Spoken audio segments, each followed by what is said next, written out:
Les matins de France Culture, 7h-9h, Guillaume Erner. Bonjour Pierre-Henri Castel. Bonjour.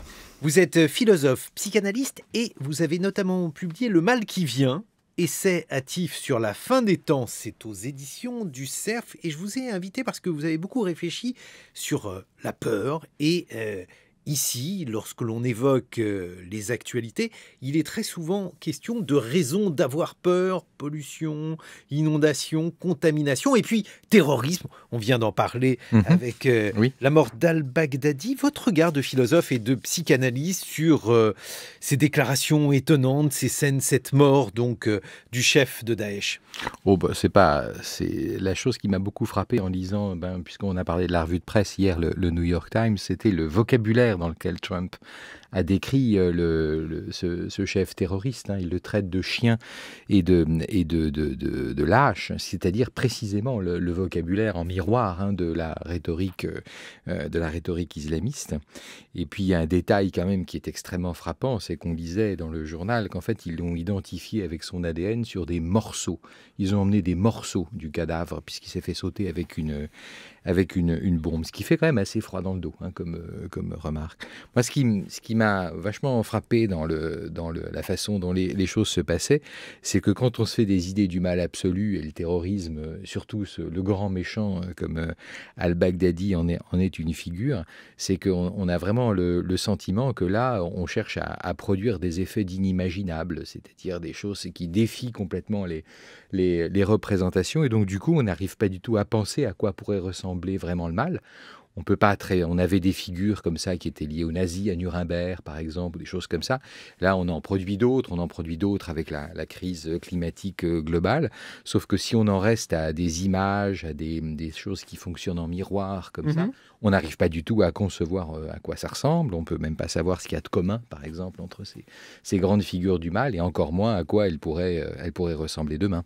Mais alors, Baghdadi, précisément, avait été particulièrement expert, lui ou son organisation, dans des mises en scène qui étaient particulièrement atroces, avec un très grand raffinement dans l'horreur et une nouveauté par rapport aux autres formes d'horreur, parce que le XXe siècle a été particulièrement abondant en la matière. Les horreurs nazies étaient par exemple, des horreurs que l'on cachait. Les nazis ne voulaient pas assurer une large médiatisation. Alors, des Juifs est cachée, mais le fait qu'on décapitait les gens à la hache lors de la prise du pouvoir par les nazis, c'était au contraire des effets de terreur qui étaient produits par des images complètement spectaculaires.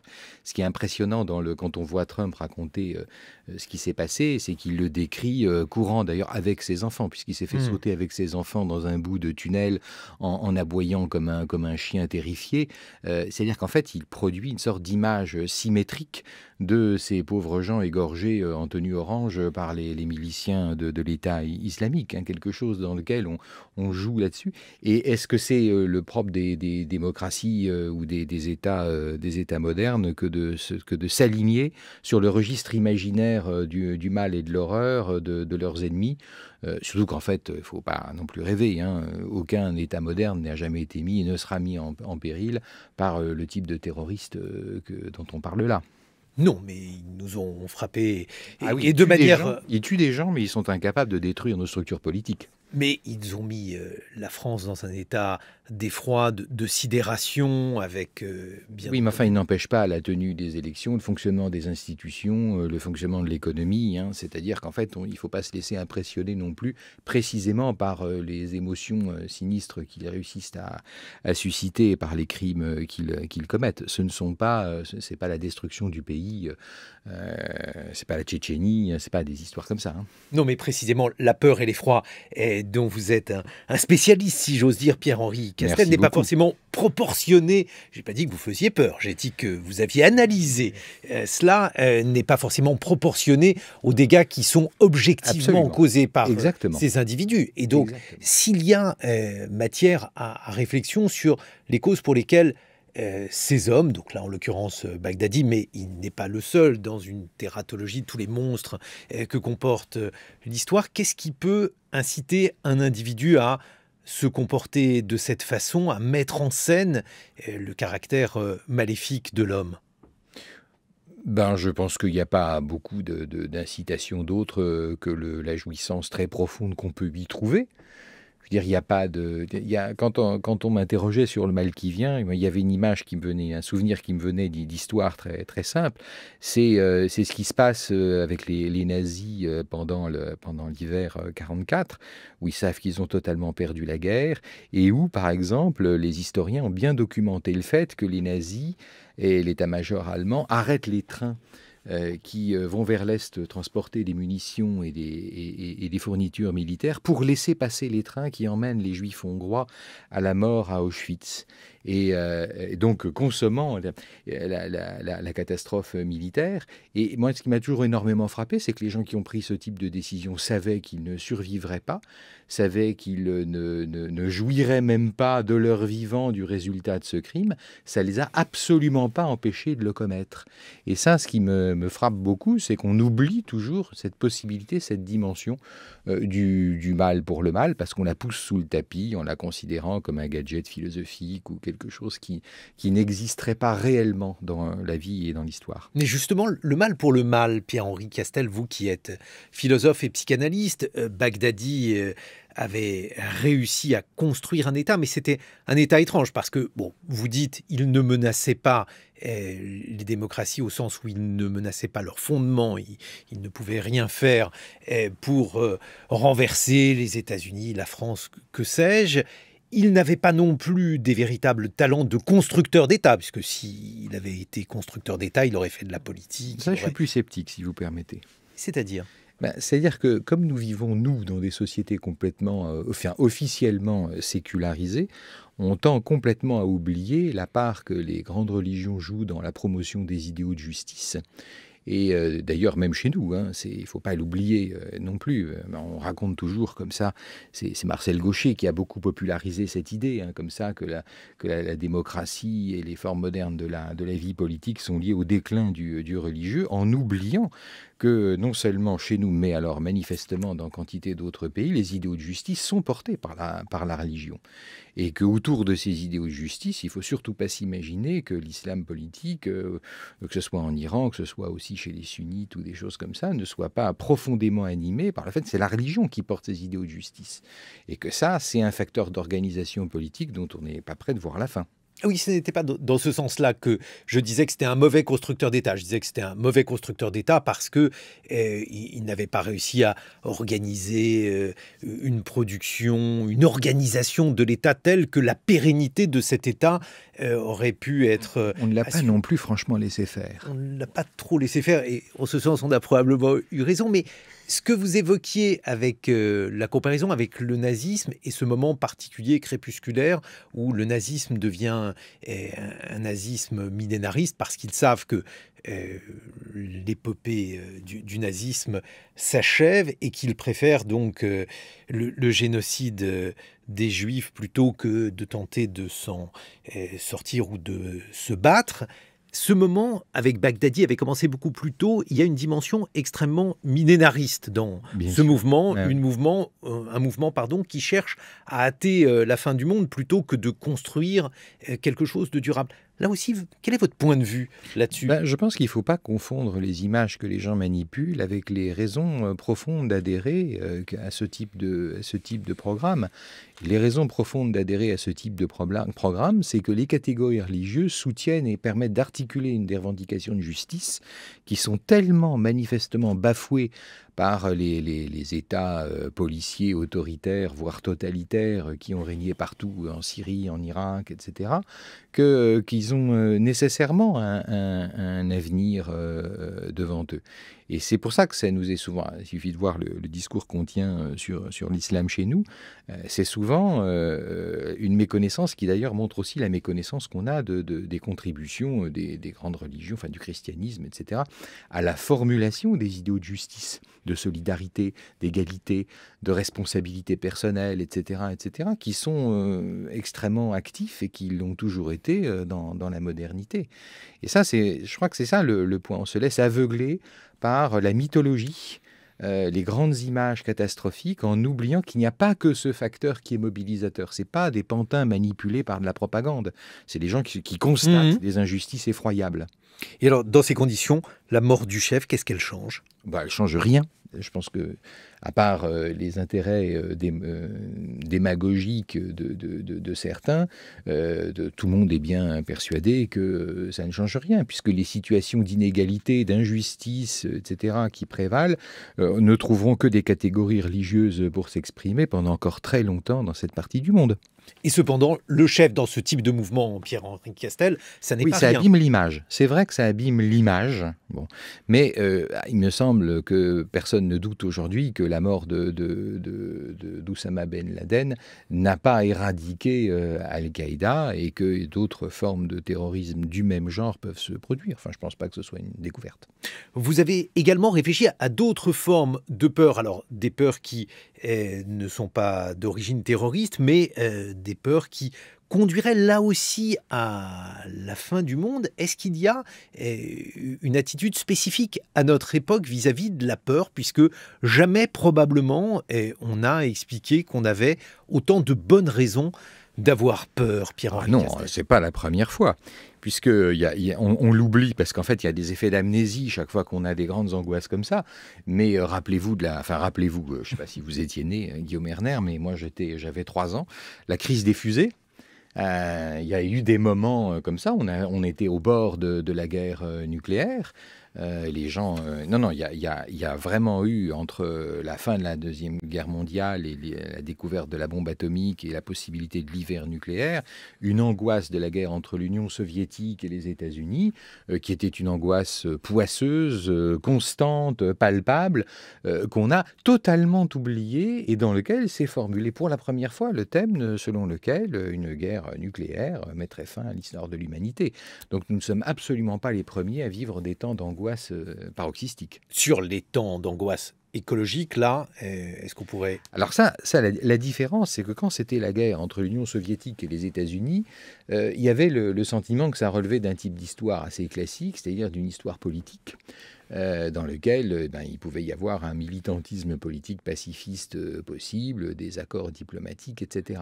Ce qui est extrêmement impressionnant avec les processus qui m'ont donné l'idée de réfléchir à de nouvelles figures du mal, c'est qu'ils sont essentiellement invisibles, insidieux, multiformes, etc. Et qu'on voit extrêmement mal quelles sont les décisions politiques, l'identification des acteurs dont les conflits pourraient produire une catastrophe, et que ça contribue, ça redouble l'angoisse. Non seulement l'angoisse de la faim, mais l'angoisse de ne pas trouver les manettes sur lesquelles on puisse véritablement appuyer, en sachant à peu près ce qui va se passer si on pousse ou si on tire la manette, en diminuant ceci, en augmentant cela. Et ça fait une angoisse au carré, qui est liée à la paralysie, et ça augmente la paralysie politique, parce qu'on peut très difficilement formuler les choses en termes politiques et économiques. C'est ça on ne sait pas très bien comment faire. Et alors, qu'est-ce que ça change? Donc, ça crée une angoisse démultipliée, dites-vous, une angoisse contre laquelle on ne peut rien, on ne peut pas grand-chose. Moi, j'aime bien dire qu'on a beaucoup essayé l'angoisse pour mobiliser les gens. Ça ne marche pas pour une raison évidente, c'est que l'angoisse paralyse. Aussi, moi, j'ai suggéré d'essayer l'effroi. Quelle différence? L'effroi, c'est quelque chose qui est beaucoup plus violent, c'est-à-dire de donner une représentation extrêmement crue du type de mal, c'est pour ça que mon essai s'appelle Le mal qui vient, du type de mal inédit, nouveau, absolument paroxystique vers lequel on va, et que c'est seulement en considérant jusqu'à quel point ça peut devenir atroce, épouvantable, glaçant, et donc une source de jouissance particulière pour certains. C'est ça ce que j'ai trouvé de plus horrible à penser. C'est une expérience de pensée un peu aversive, mais c'est pour ça qu'elle n'est pas très facile à faire. Eh bien, une fois qu'on l'a bien envisagée, il y a la possibilité de surmonter l'effroi. Mais alors, justement, d'où vient cette jouissance? Je ne pense pas qu'on ait besoin de en chercher l'origine, il suffit juste de constater qu'elle est systématiquement présente et systématiquement poussée sous le tapis avec l'idée que l'humanité ne peut pas vouloir se détruire, que nous sommes là pour toujours, qui sont, à mon avis, des restes de métaphysique mal digérés, hein, qui viennent d'ailleurs, en fait, de la façon dont, dans les années 60, les gens ont commencé à envisager la fin des temps, avec Jonas, avec Günther Anders, etc., en étant persuadés que l'essence de l'homme n'allait pas s'autodétruire. Jonas et Günther. Alors, Hans Jonas et Günther Anders, etc., ce sont des gens qui, dans le sillage d'un philosophe allemand qui s'appelle Karl Jaspers, réfléchissent à ce que change dans l'histoire de l'humanité le fait que l'humanité a désormais entre les mains, avec la bombe atomique, les moyens de s'auto-anéantir. Et donc, ils disent, voilà un fait historique qui doit nous amener à réfléchir à ce que c'est que l'essence de l'homme et à la possibilité que la technique, et notamment la technique militaire, etc., nous amène à une destruction globale de l'humanité. Si on détruit toute l'humanité, qu'est-ce que ça veut dire pour l'essence de l'homme ? Et ils considèrent tous qu'il y aurait quelque chose à l'intérieur de l'homme lié à son essence. C'est pour ça que c'est vraiment une philosophie assez idéaliste qui devrait faire en sorte que l'angoisse, le sursaut d'angoisse la protégerait et qu'à un moment il s'opposerait au destin historique qui les conduit à l'extermination, qui nous conduit tous à l'extermination. Alors, ce constat, il repose en partie sur une remarque exacte, en tout cas, je vous pose la question, celle qui consiste à dire qu'il y a effectivement des pouvoirs inédits entre les mains de l'homme et que ces pouvoirs inédits, ils peuvent causer une fin du monde, ou en tout cas une fin de notre monde, là aussi inédite, Pierre-Henri Castel. Oui, alors c'est des pouvoirs inédits parce que c'est des pouvoirs que les hommes ont entre leurs mains. Si vous parlez de la bombe atomique, quand on parle du développement économique et de la destruction des richesses de la planète, par le développement économique, on parle de choses entre les mains desquelles nous sommes et qui nous transforment, qu'on le veuille ou pas. C'est pour ça qu'une des choses un peu choquantes, moi, que j'aime bien rappeler, c'est qu'il y a quantité de gens qui se baladent en disant la fin des temps, c'est le problème du capitalisme, c'est le capitalocène plutôt que l'anthropocène, etc. Quand les communistes étaient au pouvoir en Union soviétique, le niveau de dévastation de la nature auquel ils sont arrivés a quelque chose d'inimaginable. La Chine contemporaine est un exemple aussi de dévastation écologique, sanitaire, absolument épouvantable. Les Chinois ont peur de ce qu'ils mangent, par exemple. Et les Chinois, comme vous et moi, c'est pas du tout les pauvres, c'est tout le monde a peur en Chine de ce qu'il peut manger. Donc moi, ce qui me paraît très frappant, et c'est le point sur lequel j'aimerais bien insister, c'est que moi j'ai des étudiants chinois, par exemple, et moi je suis toujours frappé quand on me parle du capitalocène ou des choses comme ça, c'est que ces étudiants chinois ne sont là, et ces centaines de millions de Chinois ne sont sortis de la misère pour satisfaire des idéaux avec lesquels je suis d'accord, d'amélioration réelle de la vie des gens en masse, etc., que parce qu'on a détruit l'Amazonie pour leur donner à manger du bœuf nourri avec du soja, etc., et que donc la destruction de la nature, c'est tout à fait lié à des valeurs et à des choses pour lesquelles politiquement je suis tout à fait d'accord. Sortir des masses de gens de la misère en quantité énorme, etc. Donc ça n'est pas réductible au fait que c'est le mode capitaliste d'exploitation de la nature. Non, c'est vraiment le mode, même le fait que nous soyons ici à parler gentiment de sujets élevés, coûte de l'énergie, consomme de l'énergie. La démocratie, ça consomme beaucoup d'énergie. Ça consomme beaucoup de pétrole, ça a besoin d'une énergie gratuite. Alors quelles sont dans ces conditions les alternatives, Pierre-Henri Castel ? Alors moi, ce qui m'intéresse, c'est que je n'en vois aucune, et je pense que d'ailleurs il faut se préparer à ce qu'il n'y en ait pas du tout, et que c'est ça, être sérieux. Et dans ces conditions, cela conduit à quoi ? Une attitude contemplative par rapport à la fin du monde ? Non, ça oblige. Alors c'est une des choses encore plus spéculatives qu'il y a dans le mal qui vient, c'est de se demander à quoi pourrait ressembler un bien qui vient. Et ce bien qui vient, il pourrait venir de quoi, par exemple ? Puisque vous nous dites finalement... C'est probablement lié au fait de ne pas du tout être intimidé par les images fascinantes qui excitent plein de gens avec l'idée qu'on pourrait non seulement tout détruire, mais trouver une sorte de volupté morbide et paroxystique à tout détruire. C'est une manière d'être, que même si on est les derniers, ça ne nous empêcherait par exemple pas de faire des enfants, de travailler, de continuer à vivre avec une certaine sérénité. Eh bien, on va évoquer cela avec un horizon possible, celui avec de la collapsologie, ceux qui considèrent par conséquent qu'il faut Vivre avec l'idée de la fin du monde. Votre livre, Le mal qui vient, essai hâtif sur la fin des temps, est paru aux éditions du Cerf. Pierre-Henri Castel, on vous retrouve dans quelques instants.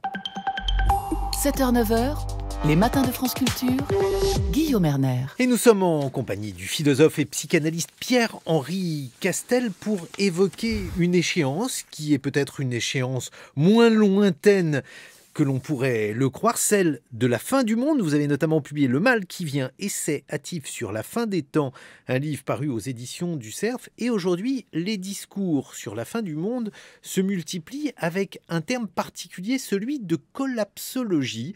Et l'un des théoriciens de la collapsologie est venu ici même au matin et il a tenu à peu près ce discours. Écoutez-le. Je ne crois pas du tout actuellement que le gouvernement tel qu'il est ou les multinationales, malgré les annonces, les effets d'annonce, peuvent radicalement changer les choses. Parce que vraiment, la question, elle est radicale au sens de prendre le problème à la racine. On est dans un verrouillage. Par exemple, un exemple de verrouillage, on a besoin de croissance pour avoir une économie saine.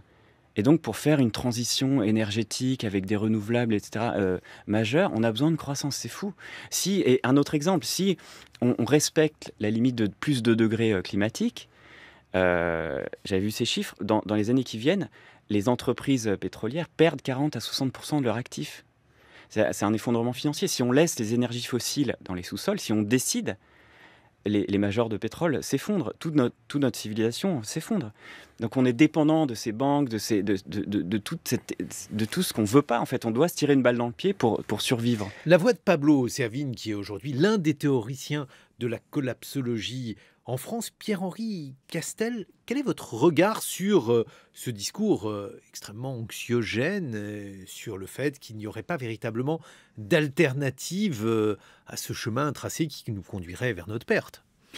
D'abord, je ne veux pas décevoir, mais mon livre n'est pas du tout sur la fin du monde, c'est sur le mal qui vient. C'est juste que la figure actuelle de ce mal qui pourrait se présenter à nous passe par des choses comme l'effondrement climatique et donc les crises géopolitiques que ça entraînerait et donc éventuellement les guerres auxquelles ça conduirait. Donc moi, je n'ai pas du tout de position, je ne revendique pas de logie, n'est-ce pas, de collapsologie, etc. Pour moi, il n'y a pas de science de ces choses-là, il n'y a pas de science de l'effondrement. En revanche, ce qui est intéressant, c'est que ça donne un air du temps, une couleur particulière. Et je trouve que c'est plus intéressant de considérer ces propos comme des manières un peu scientistes, un peu comme ça, de mobiliser des chiffres, des statistiques, de prolonger des courbes pour donner une forme, entre guillemets, rationnelle à la désespérance qui peut frapper effectivement devant les modifications du climat et surtout les conséquences géopolitiques à plus ou moins brève échéance que ça va avoir. Donc moi, je suis plutôt partisan de considérer qu'il n'y a pas à prendre au sérieux l'aspect scientifique des choses, mais être extrêmement sensible à la modification des sensibilités qui est portée par ce type de discours.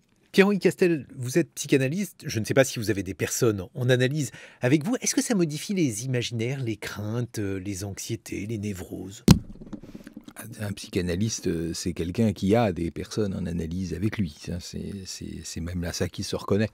Est-ce qu'il y a des craintes et des névroses ? Je suis pas du tout sûr que ce soit particulièrement significatif que ça passe pas. L'anxiété s'accroche à ce qui se passe et donc les catégories, le discours du temps permet de le produire, mais ça le rend pas plus rationnel que d'avoir peur pour la fin du monde. Sur le divan, c'est pas pire que d'avoir peur pour la fin du mois, pour prendre voilà, ce sont des angoisses. Mais justement, est-ce que ça veut dire que ça informe des angoisses qui étaient en quelque sorte préexistantes parce que l'être humain a besoin d'être angoissé et finalement qu'il soit angoissé pour la fin du monde, la fin du mois, l'important c'est qu'il trouve un objet. Alors cet objet peut changer, mais l'intensité de l'angoisse ne change pas. Ou est-ce que ça rend les individus plus angoissés ? Je crois que si on veut vraiment poser la question en termes psychanalytiques, moi ce qui m'a beaucoup amusé dans Le mal qui vient, en écrivant Le mal qui vient, c'est que c'est une manière en réalité de reprendre un motif très particulier qui existe chez Freud et qu'on appelle l'idée de pulsion de mort. Freud se représentait les choses comme une espèce de pulsion particulière, de mouvement qui est un peu ontologique, comme ça, un truc extrêmement étrange qui affecte la totalité du vivant et qui essaie de ramener le vivant à un degré zéro, à quelque chose comme le froid absolu, à l'inertie, à la matière. Il avait une vision très naturaliste, très biologique de la chose. Ce que je trouve intéressant, c'est qu'il formule ça au moment de la Première Guerre mondiale, au moment où il découvre ce que l'Europe civilisée est capable d'empiler les cadavres dans les tranchées sur des hauteurs vertigineuses en utilisant les moyens les plus sophistiqués de la science, et que ça produit chez lui une espèce de retournement. C'est-à-dire qu'en fait, jusque-là, la psychanalyse, c'était une sorte de psychothérapie qui était censée marcher mieux que les autres. À partir de la Première Guerre mondiale, de l'invention de cette notion de pulsion de mort, ça permet de soulever un problème sur le sens même de ce que c'est que la civilisation et la part d'autodestruction, de mort, d'anéantissement que porte ce processus même de civilisation. Et donc, ça permet, si vous posez les choses en ces termes, non pas de parler des patients qui sont sur le divan, mais du sens même qu'il y a à faire une analyse, c'est-à-dire de se confronter à la possibilité que les choses auxquelles nous sommes le plus attachés, la culture, la haute culture, la civilisation, portent en même temps la possibilité de l'anéantissement collectif et de la destruction de l'humanité. Sauf que c'est une vision de la pulsion de mort que je me suis amusé comme ça à proposer, je ne sais pas si ça elle sera prise au sérieux, qui est historique, hein, qui est vraiment au sens... C'est nous qui la faisons avec des moyens politiques qui la faisons advenir. Mais alors, la différence, encore une fois, entre la crainte actuelle, celle d'une fin des temps, et d'autres craintes, vous évoquiez par exemple la crise des missiles... Des fusées dans les années 60. La possibilité, effectivement, qu'il y ait un affrontement entre deux blocs, par exemple. Là, il y avait la possibilité de faire de la politique. Aujourd'hui, avec un discours comme celui de Pablo Servigne, il y a aujourd'hui très peu de chances ou très peu de risques. Chacun décidera en fonction de ses goûts. Il y a très peu de possibilités, nous dit Pablo Servigne, qu'on échappe à cette fin des temps. Qu'est-ce que ça veut dire ? Je pense que c'est une question si vous voulez, d'immaturité à la fois de nos sensibilités collectives et du peu de catégories dont on dispose pour réfléchir à ce qui se passe. Parce qu'au fond, ça aboutit chez Pablo Servigne et beaucoup de gens comme ça à quelque chose comme une sorte d'idéologie New Age auquel on a enlevé les soucoupes volantes et auquel on a rajouté la permaculture d'une certaine manière, mais qui est au fond la mobilisation d'idéologies des années 60, hein, et qui montre au fond l'extrême pauvreté de l'imagination qu'on a. Et c'est pas du tout parce qu'il est en tort, c'est juste parce que le cheminement à l'intérieur de nos sensibilités, et même de notre capacité à réfléchir, de la prise de conscience du fait que l'humanité est historiquement finie, hein, qu'on en a pour un certain nombre de siècles. Mon livre commence par la phrase « Il s'écoulera moins de temps entre moi et le dernier homme qu'entre moi et Christophe Colomb ». Voilà, par exemple. Je ne suis pas pressé, hein, ça peut être Jules César, comme j'aime à dire, hein, si vous voulez. Mais en tout cas, vous voyez, penser comme ça, on n'en est absolument qu'au début. Donc ce sont des choses un peu prématurées que de le considérer en termes de science ou de connaissance de ça. Mais c'est quelque chose avec lequel il faut apprendre à composer. Mais si c'est vraiment la fin du monde, à quoi bon se lancer dans la permaculture, Pierre-Henri Castel ? Alors c'est une vraie question, ça. C'est que je pense que la position que j'adopte dans Le Mal qui vient, c'est une position de philosophe moral et même de moraliste, ce qui est plus gênant, mais bon, je l'assume effectivement, c'est que c'est pas du tout la permaculture plus qu'autre chose, hein, c'est l'attitude qu'on peut avoir à l'égard de ce que c'est que le bien et le mal, les engagements qu'on doit tenir, le fait comment on envisage sa propre mort, la destruction de sa propre société, et que c'est un type de question qui n'implique pas plus de choix pour la permaculture que pour autre chose. Mais qui oblige à une réflexion morale, personnelle et évidemment forcément collective, c'est-à-dire l'invention des catégories collectives qui permettent de concevoir ce qu'on laisse faire et ce contre quoi on se bat. Oui, mais précisément dans les craintes, notamment pour un psychanalyste, aussi pour un philosophe, puisque vous êtes les deux, Pierre-Henri Castel, il y a des craintes que l'on a tout en sachant de manière assez confuse que ça n'est pas vraiment vrai. Par exemple, les fantômes, on peut avoir peur des fantômes, et puis on sait aussi que les fantômes n'existent pas, ou pas exactement comme on les imagine. Si on a peur de la fin du monde et qu'on se livre à de la permaculture, c'est peut-être aussi qu'on n'y croit pas complètement, Pierre-Henri Castel. Je ne sais pas. Ça, c'est... Écoutez, dans quelques semaines ou mois, mon collègue Pierre Charbonnier va publier un livre que je trouve absolument fondamental sur ces questions, hein, ce qui est une critique de la raison écologique, dans lequel, entre autres choses, parce que c'est vraiment celui qui m'a le plus appris sur la question, il fait remarquer que le problème qui rend impensable ce qui se passe, c'est que les phénomènes du réchauffement climatique, toutes ces choses-là, ont été trouvés par des biophysiciens.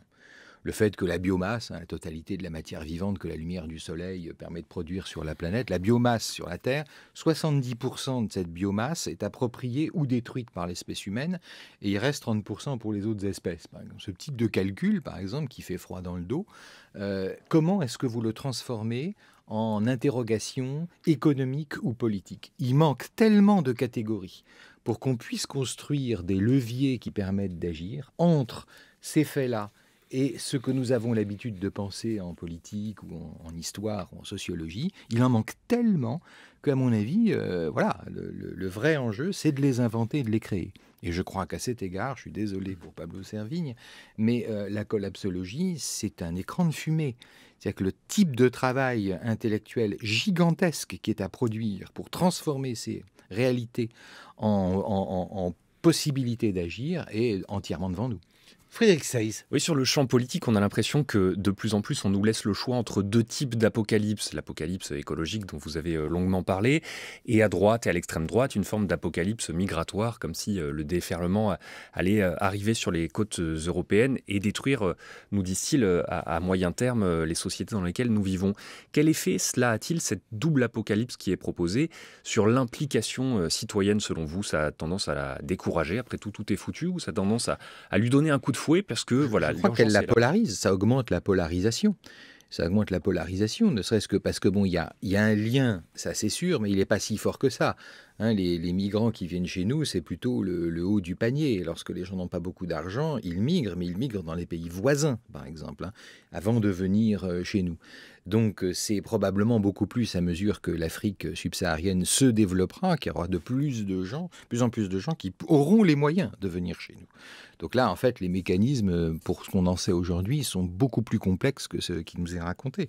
Mais je crois qu'il ne faut pas confondre deux choses. Il ne faut pas confondre l'angoisse qui se polarise et où chacun choisit ses objets d'angoisse ou de phobie particuliers avec ce que j'évoque, qui est en fait extrêmement rationnel et rationaliste, et même peut-être un peu trop, hein, qui consiste à essayer de décrire effectivement quels sont les mécanismes réels et la manière dont le changement climatique peut modifier telle et telle situation politique.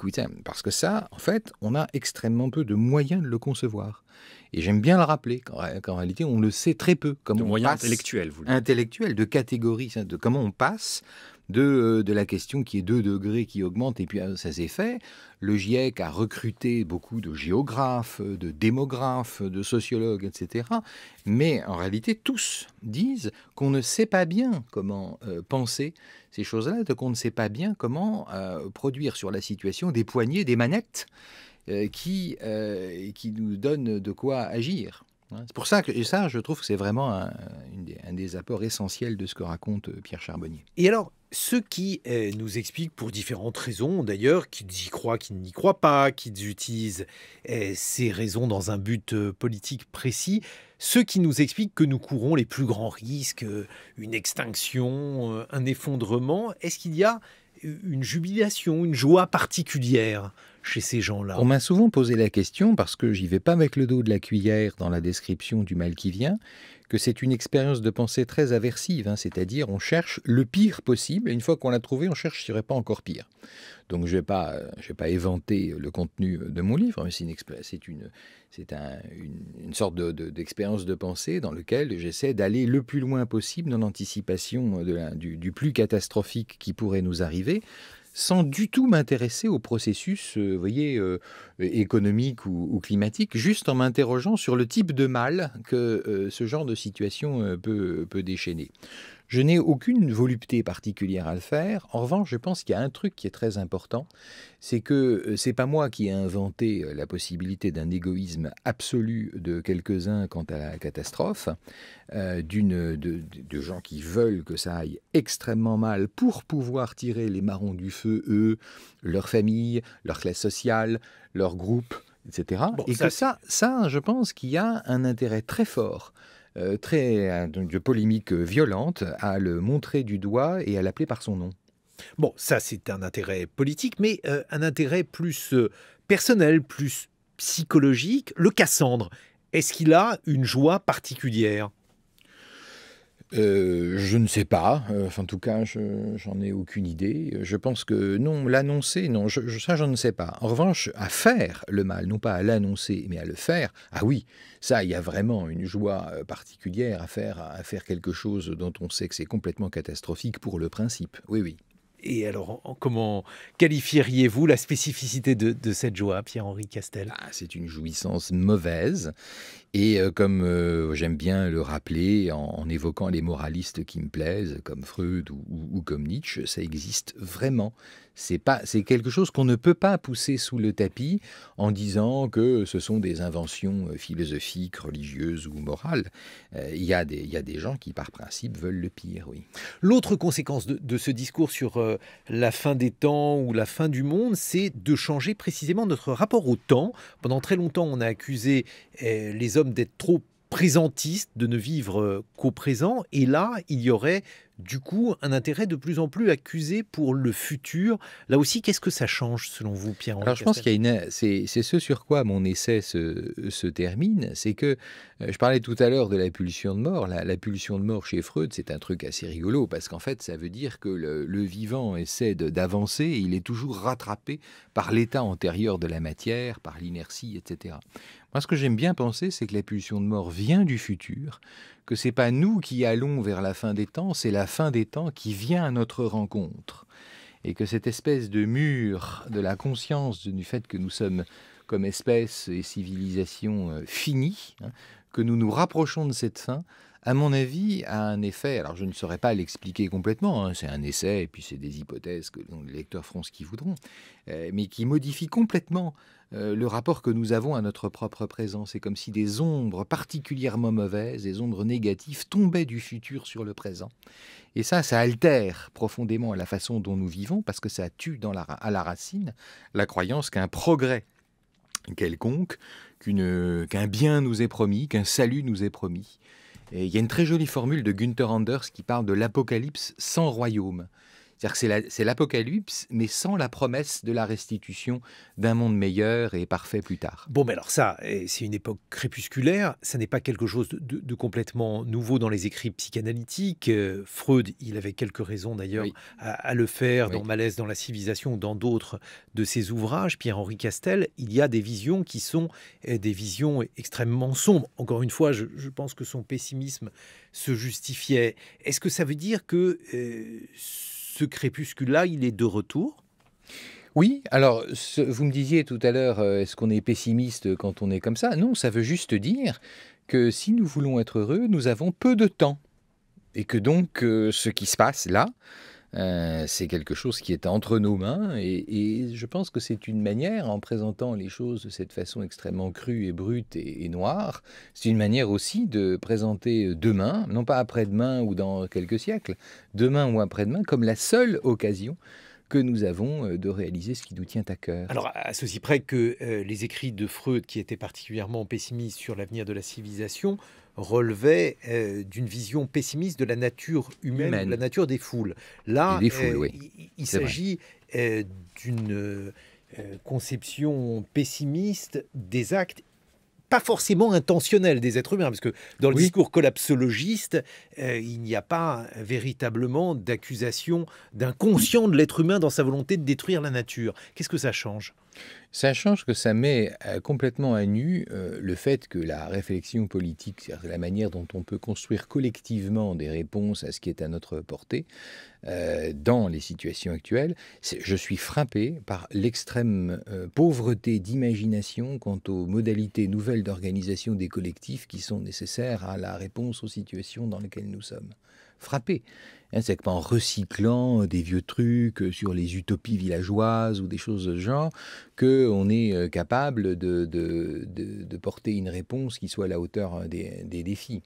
Donc c'est pour ça d'ailleurs que mon texte est un texte de philosophe moral et pas du tout de sociologue, parce que je ne peux avoir qu'un rapport complètement négatif, indiquer l'insuffisance de la réflexion politique sur le type d'organisation collective, de production de catégories rationnelles qu'on puisse partager réflexivement, qui justifie la violence dont on va avoir besoin pour s'opposer à ce à quoi on peut encore s'opposer. Mais pourquoi voulez-vous que les gens se fatiguent? Parce qu'après tout, les dystopies qu'on peut avoir sur la situation présente, elles sont fournies, je ne sais pas moi, entre Orwell et Kafka. Pourquoi voulez-vous que les gens se fatiguent? Alors j'ai une réponse très simple, c'est le sous-titre de mon livre, c'est la hâte. C'est-à-dire que plus le temps va passer, plus la question va se poser pour chacun de savoir de quel côté il se trouve, du côté des victimes ou du côté des bourreaux. Mais justement, l'intérêt de la collapsologie, c'est qu'il n'y a plus que des victimes. Alors ça, c'est sa naïveté, parce qu'en réalité, le processus est un processus profondément inégalitaire.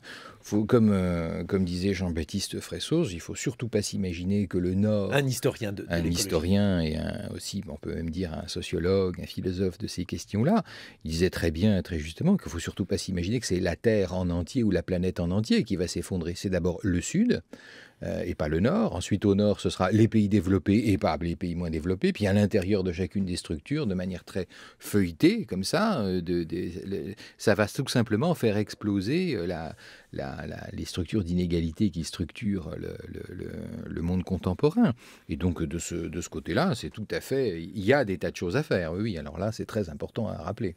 Qu'est-ce qui va se passer si cette hâte qu'on a à l'égard de la fin des temps, Pierre-Henri Castel, elle prend plus de temps que prévu? Est-ce que l'impatience va gagner ces foules qui ne voient pas d'apocalypse dans l'immédiat? Ah ben, c'est tout à fait possible que, par exemple, certaines formes de religion, on croit toujours que les religions, c'est des choses qui sont fixées, qui existent depuis toujours, etc. Mais il n'y a rien exclu que de nouvelles religions, de nouvelles formes de religion viennent fédérer des passions, des modes de sociabilité particuliers qui naîtront en réponse à l'accroissement de la détresse et surtout à l'angoisse croissante de savoir de quel côté vous vous placez, du côté de ceux qui vont survivre ou de ceux côté qui ne vont pas survivre. Mais vous voyez, c'est ça qui est toujours un peu décevant dans ces visions millénaristes de fin des temps. On a débuté ce dialogue en parlant d'Abou Bakr al-Baghdadi. Lui prévoyait une fin du monde et une renaissance à Dabiq. Dabiq a été perdu par l'État islamique. Ça a été l'une des premières batailles perdues. Et pourtant, ça n'a en réalité absolument rien changé sur la détermination des soldats de l'État islamique. On pensait qu'il allait y avoir un effondrement parce qu'ils voyaient bien que leur prophétie ne se réalisait pas. En réalité, il ne s'est rien passé. Ça veut dire qu'il y a une duplicité dans ces croyances collectives. Mais chaque fois qu'on a fait des examens très fouillés de ces communautés qui croient à la fin du monde, on a toujours observé qu'en réalité, il y a des réaménagements, n'est-ce pas? Les sectes millénaristes qui pensent que le monde va mourir dans les années 60, quand on les observe, etc., mais quand 1960 arrive, alors on réinterprète le texte fondateur en disant « Ah non, mais on a fait une erreur de calcul, etc. » Parce qu'en réalité, ce qui compte, c'est le type d'effet de collectif qui est créé, l'adhésion que le groupe y donne et les satisfactions qu'il y trouve.